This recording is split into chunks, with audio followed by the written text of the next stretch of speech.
Hi folks, welcome to the Prepared Homestead. This is Travis. Thank you all for stopping by to watch. Well, as expected, Russia has responded to Ukraine and the West, really, attacking the bridge there in Crimea.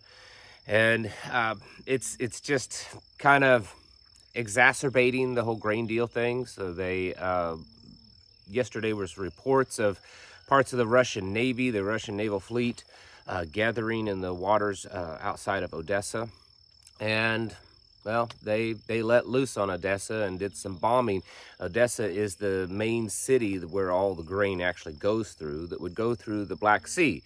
Now, for those of you that are kind of playing catch up, Ukraine is one of the largest producers of grain, mostly wheat, but other crops, at least in that part of the world, and really one of the top producers in the entire world. And a lot of the food that is, grain-based food in Africa and India and the Middle East comes from Ukraine. Up until now, up until recently, throughout the whole war, that's been a worry that, well, if that gets cut off, it could cause, massive food shortages and starvation.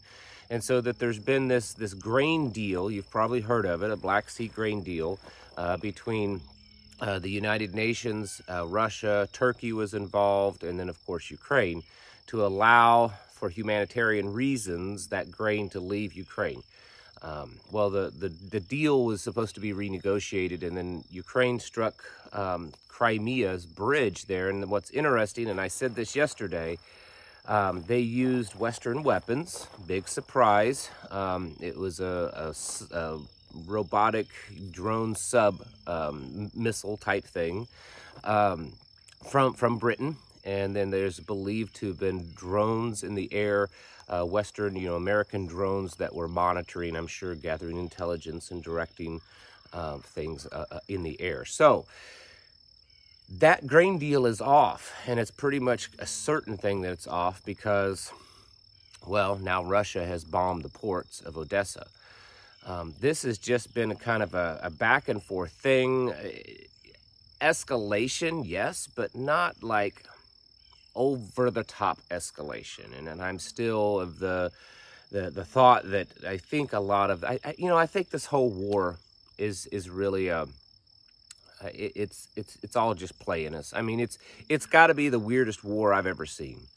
You've got guys running around with, cameras on their helmets in Ukraine, making, little TikTok videos constantly, that you see it constantly, all the time. I see these guys running around and they've got GoPros all over their helmets. They don't have night vision or anything like that on their helmets. They have their GoPros so that they're filming everything and making all these videos. They're putting not just a little bit, but a lot of very bright blue tape, so that they can identify themselves as opposed to the enemy, but very bright blue tape on top of their camouflage, making the camouflage pretty much worthless at that point.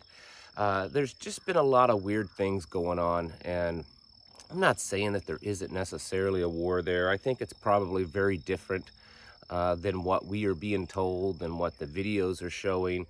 I'm sure there's people dying and bombs and bullets and all that kind of stuff, but I'd say it's probably very different than what we're told. I mean, if you watch the videos that come out of Ukraine, over in Kiev, and I understand that's a distance away from the actual fighting, but, there's parties, they're partying like it's 1999 over there, like nothing's going on. You hear about how they're rounding up everyone to go, conscript all the young people to go fight. And yet there's countless videos of, bars and clubs and stuff where all these young people, young men and women are out there just partying away. So there's definitely something different going on, I would say, than what's happening. The fact is that things do can keep escalating more and more, further and further away from any kind of resolution in actually stopping this war. And I don't know that either side really wants to, or at least the Western side doesn't want to. We love sending all kinds of weapons over there, at least the military-industrial complex does, because we haven't been in a big war in a while, so we've got all of this stockpile of weapons that needs to be replaced. If these weapons companies aren't making a lot of money if we have tons and tons of stockpiles. We need to get rid of that, and we need to buy new. And so what better place to do with all that old weapons but to send it to Ukraine? And so it's just a big money-making scheme for everything, everybody, except you and I. Very possible that it's all being drug out to, you know, cause things to kind of drain our money, drain our weapons. Same thing with the West, so that China can kind of rear its ugly head and start to go to town. You know, when that happens with China, I suspect, and I'm just speculating. You know, trust me, I have no Pentagon contacts. Okay, this is just my hillbilly speculation. When it all starts happening, either slightly before or after, there are probably sleeper cells all over the United States. I've heard the rumors from people that would know more than I do, all the way down to the commoner, that it's believed that there's probably lots and lots of sleeper cells. It would make sense considering the hundreds of thousands of military-aged Chinese nationals that's come across our border over the last couple of years. What is the capability of all those sleeper cells when China goes active, when China flips the switch and says, okay, we're starting to go to war? If they wanted to go in and take over Taiwan, if they did that at the same time their sleeper cells started doing things here in the United States, especially if it was around military installations, it could hamper our efforts to come to Taiwan's aid. And it could keep us busy here at the home front. There's, you know, it could just be a lot more train derailments. It could be more explosions at chemical plants. We've been seeing that just this week. Big explosion in Louisiana chemical plant. You know, train derailment up in Pennsylvania causing a chemical spill. We're seeing that kind of stuff happen at a pretty often regular pace here in the U.S. And it's starting to get to the point that people are wondering, is this all a coincidence, or are these government people? Are they some type of Antifa type elements, or are they Chinese national elements? Or is it a little bit of a mix of all? We don't really know, at least not yet, but I suspect these kinds of things will continue to progress and advance. So that's going to be, it's going to make things much more difficult for us, because we're not just faced with a potential, you know, World War III scenario in Europe where, you know, it may not directly affect us. I mean, sure, Russia could drop something on us here. You know, they've got subs and ships that could do that, or even ICBMs.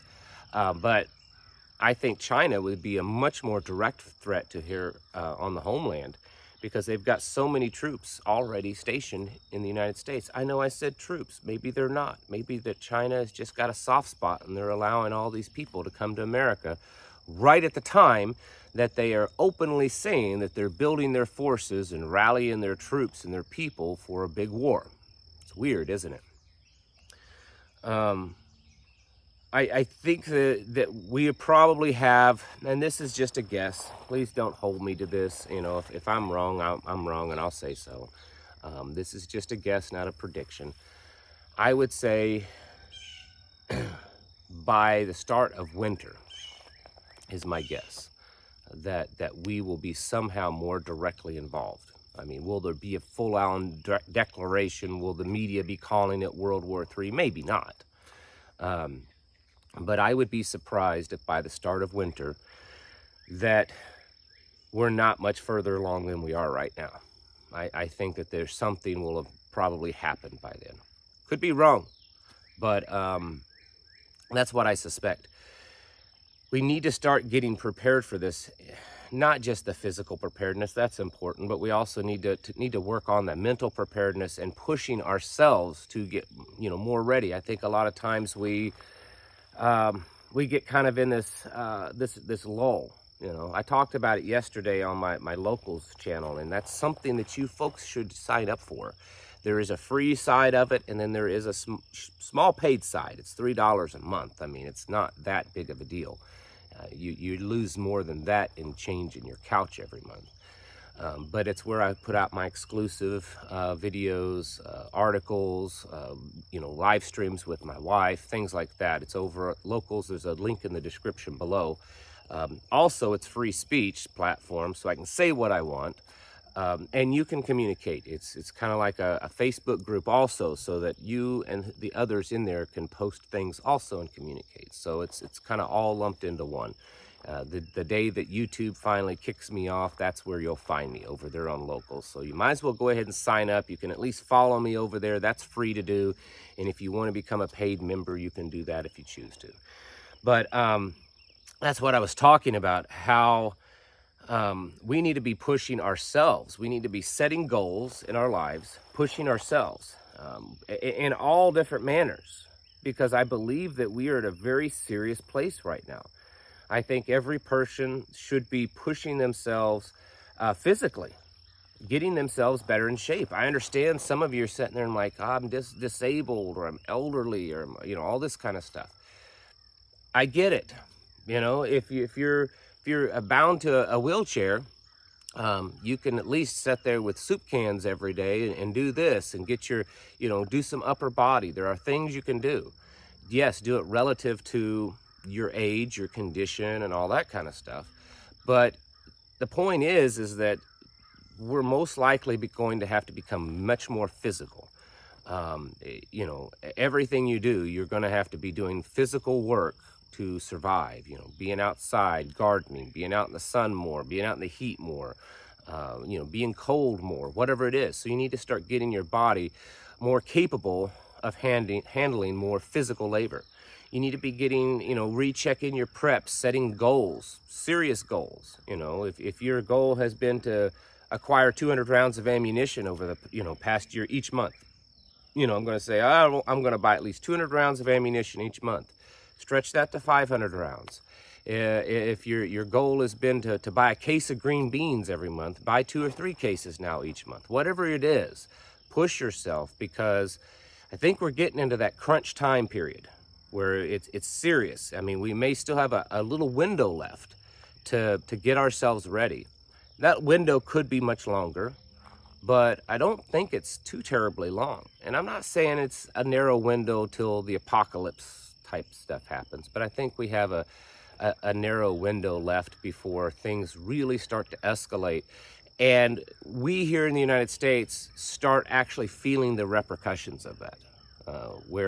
Whether it be, economic problems, banking collapses, US dollar, CBDC, any of that kind of stuff. It just appears, and it's partly a gut feeling that there's, a window of opportunity here to get ourselves a little bit more prepped. And I would encourage you to push yourself in that way.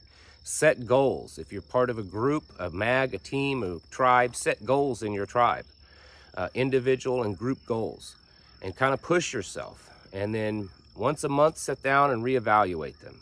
We hold each other accountable. Say, I did this, but I didn't do that, and I need to work on this. Because things are changing, and it's time to get your houses in order. It's time to start really preparing mentally, physically, and spiritually. Thank you for watching, and I'll catch you in the next video.